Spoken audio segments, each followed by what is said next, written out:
Sally, thank you for your patience. I know that you talked a little bit earlier about your efforts as a political mobilizer, a political organizer, and an advocate for democracy in Zimbabwe, and how to do it both at the national level and at the municipal level. I want to pick up on something that you mentioned in your introduction that really struck to me, which I think gets to the heart of this conversation, which is that women's voices are important. And it's important to get women a seat at the table, but it's not enough. In fact, it's really only just the beginning. You said that it's great to, I'm paraphrasing, but you said it's great to get women a seat at the table, but there has to be more impact, and that happens through participation. Can you talk about your experiences in Zimbabwe where you've seen that happen, whether at the most local grassroots level or at higher levels? What difference is it making when women do have a seat at the table? What issues are raised? What policy changes happen? How does the society benefit in a way that you feel otherwise wouldn't happen because women introduce certain issues that don't necessarily get to the table? When I look at the table that we are talking about in the Zimbabwean context, the table is the politics of the day. It's where decisions are being made.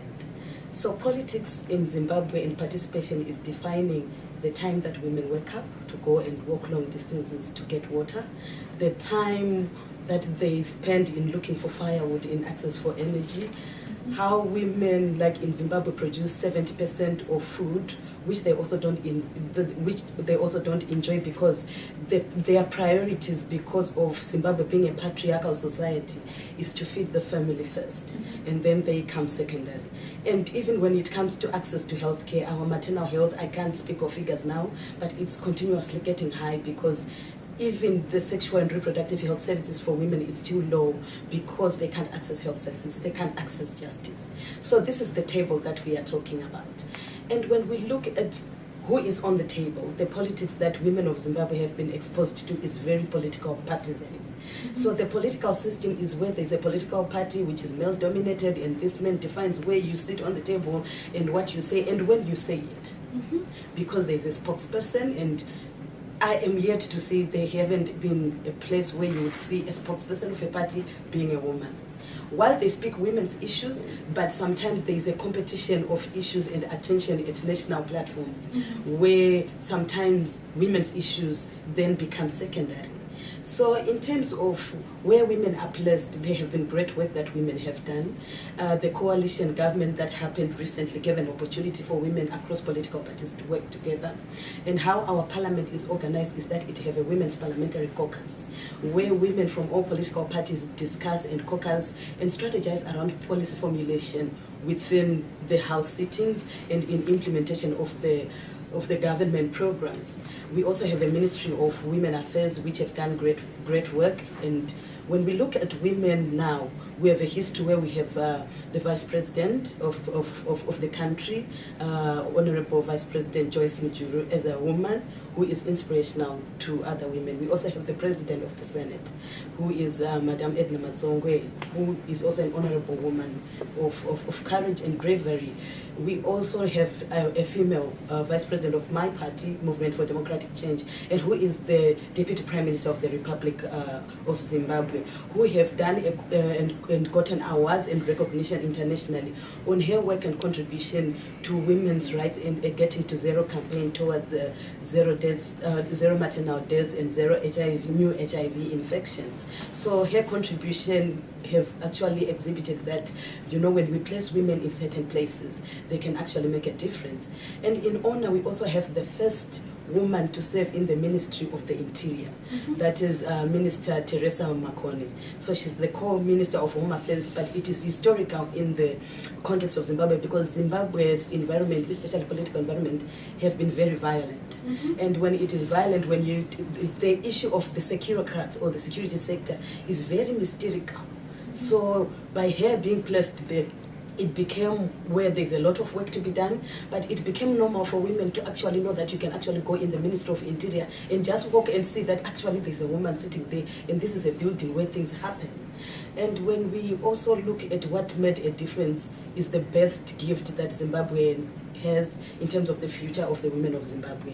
Our draft constitution is a negotiated document, but it's a good deal for women of Zimbabwe because we now have a clause on equal representation, while they couldn't write 50% to be quantitative, but equal for us is 50% because for us our population is women are more than 52%. We also got an affirmative action deal for 60 seats for 2 terms, which will give women an opportunity to participate in the lower house. In the Senate, we also got a best deal for a zebra system where there will be on top of the list a woman. So you really get to see where also we have ministers like Minister Holland, who have been placed in an organ for national healing and reconciliation. And this is in the state, and her work have facilitated for a negotiated way where all political parties come up with a code of conduct for political parties. So this code of conduct is going to be instrumental, and we are looking forward to seeing that, you know, women get to facilitate peace initiative in the country and holding their political parties accountable, because the political violence is perpetrated by political leaders. And then we look at an institution that the government have established, that is monitoring, it is inter-party institution monitoring the implementation of the global political agreement. We have powerful women leaders there who are making a difference, and in last week we had an interpolitical party women's Indawa, where women from all political parties came together and said they don't want violence and they'll work together against violence. And we even demonstrated and submitted a petition at the Parliament of Zimbabwe to the President of Senate, where political violence that happened from the Movement for Democratic Change and political violence that happened from a senator from ZANU-PF, we spoke against it, and we were assured by the President of the Senate that it is going to be in the Parliament debate. So now when you see women coming together across all political differences, it's a sign to see that the people of the Republic of Zimbabwe can trust women with the future of their country. That's great. I want to now wrap up our interviews and ask one final question to all of you, and it's the same one because I'm interested to see how differently or how similarly you all respond. And my question is, how do you, based on your experiences and in the contexts that you're in, how do you define peace and security? What does it actually mean for women in your communities, and how do you, how does that definition of peace and security for women speak to peace and security for the entire country and not just for women? If you'd like to. I define peace and security in my country in a free Syria, without the regime, without the shelling, without the extremists, without sectarian. Women and men are equal inside free Syria. Women will be the part of negotiation, will be the part of transitional justice. Women will play essential role in the first step toward democracy. So peace and security is inside women, through women. Syrian women will play the essential role in this situation. And I say it all the time, Syria for all, and this is our motto. All Syrians have this motto. For me, the term security is very closely affiliated with the issue of human rights. Sometimes, unfortunately, I can see that security measures are not such that corresponds to implementation of human rights, and otherwise they could restrict and violate the right of a person. So for me, security would mean that people in the country would set the common rules, and these rules would be clear, transparent, and equal for all. So that we don't have this differentiation regardless of the economical status or the status of being a part of some governmental or political affiliations. For me, I think first when I speak about peace and security, is seeing democracy and rule of law. I think without democracy, without rule of law, the freedom of mind, freedom of expression is not there. And also seeing equal opportunity for all. We would like to see that the rights of human is there. But also, I think not seeing corruption, because I think corruption is the major reason for the greed of the politicians and avoiding the benefits of democracy and not establishing the rule of law of the country. So I think if we can reduce corruption, greed of money, greed of power, that can bring democracy and rule of law, which will ultimately lead to development of a country, and that can bring peace and security for each individual of the country.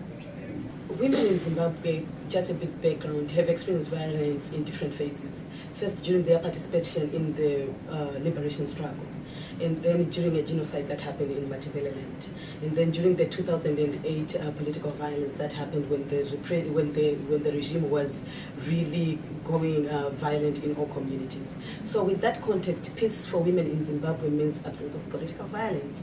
It means where they are not used as a tool to show or compete between the political male beings, where they are raped for political reasons.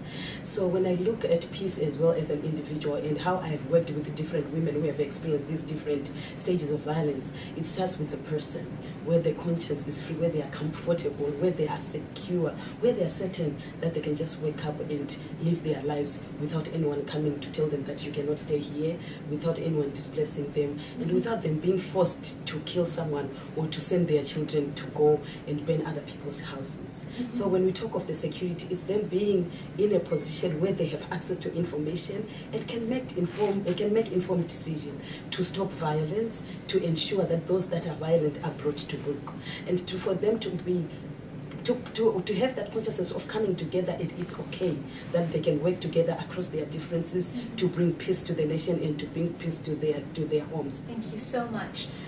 Thank you to all of you who are watching, and again to the incredible women leaders that I've had the opportunity to speak with today.